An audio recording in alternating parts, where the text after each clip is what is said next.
समिती इथे बसलेली आहे।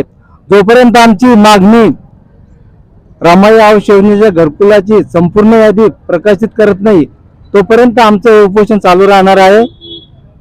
तरी प्रशासकाला विनंती आहे की हा गोरगरीब घरकुल लाभार्थ्यांचा प्रश्न आहे, तो लवकर मार्गी लावावा अशी आमची विनंती आहे। जो मी मान्य होणार नाही तोपर्यंत आम्ही बसून राहू। जय हिंद, जय भीम, जय। अगर मांगनी नहीं हो तो जब तक घरकुल लाभार्थी के लिए जान भी चली गई तो चलेगा, लेकिन हम मांगनी पूरी करेंगे तब उठेंगे।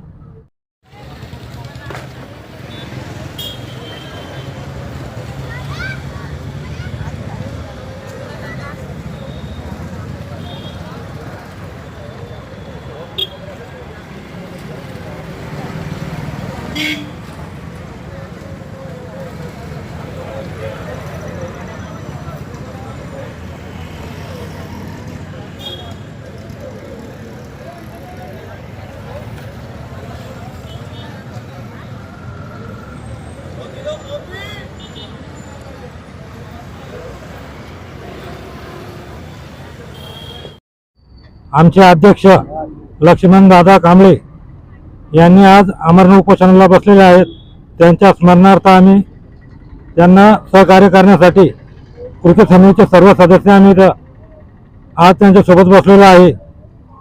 तसेच आमची अधिकाऱ्यांना विनंती आहे की तात्काळ जी प्रलंबित यादी बाकी आहे गोरगरीब लोकांची ती लवकरात लवकर मान्य करून त्यांना निधी उपलब्ध करून द्यावा। राहुल साबळे। मी लक्ष्मण कांबळे, पीपल्स रिपब्लिकन पार्टी जिल्हा अध्यक्ष तथा रमाई आवास योजना कृती समिती अध्यक्ष। आज आम्ही या ठिकाणी घरकुल लाभार्थ्यांच्या प्रश्नासाठी बसलो आहोत, आमरण उपोषण करत आहोत। आमच्या प्रमुख मागण्या आहेत रमाई आवास योजनेच्या घरकुल लाभार्थ्यांची संपूर्ण प्रलंबित यादी प्रकाशित करण्यात यावी। दुसरी मागणी आहे घरकुल लाभार्थ्यांच्या निधीचा प्रस्ताव घरकुल लाभार्थ्यांच्या वाढीव संख्येनुसार पाठवला गेला नाही, तो पाठवा। तिसरी मागणी आहे दोन दोन महिने बिल भेटत नाही, बिल मिळण्यासाठी 2-2 महिने लागतात। ते बिल आम्हाला प्रत्येक महिन्याच्या 10 तारखेच्या आत मिळावे यासाठी उपोषण करते मी स्वतः लक्ष्मण कांबळे, अमोल तुपे, सुमनभाई ढोबळे, मुक्तारेबाई, लांडगेबाई, सूर्यवंशी, पद्माबाई, नंदाबाई आणि त्या आवास कृती समितीचे उपाध्यक्ष राहुल साबळे। आज इथं उपोषणाला बसण्याचं कारण हे आहे की काल माननीय आयुक्तांची मी भेट घेतली।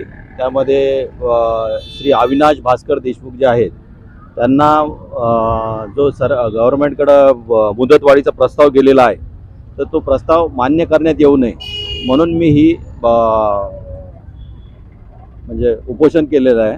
तर यामध्ये माझी प्रमुख मागणी हीच आहे की त्यांनी जो आत्तापर्यंत भ्रष्टाचार केलेला आहे, मग तो TDR घोटाळा असू दे किंवा काही इलिगल परवानगी असू देत किंवा हायकोर्टाचे निर्णय असताना काही ठिकाणी त्यांनी बांधकाम परवानगी दिलेली आहे, त्याचे माझ्याकडे सगळे पुरावे आहेत।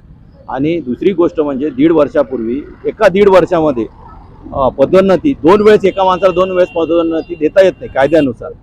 कायद्याचे सगळे नियम धाब्यावर बसून आणि कुठेतरी आर्थिक गैरव्यवहार करून ही पदोन्नती घेतलेली आहे.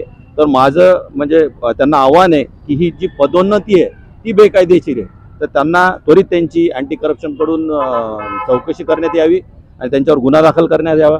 जर त्यांची प्रामाणिकपणे जर चौकशी झाली तर मला असं वाटतं की जेलमध्येच असते. मी योगेश कालिदास आष्टेकर, शिवसेना उपशहर प्रमुख, उद्धव बाळासाहेब ठाकरे.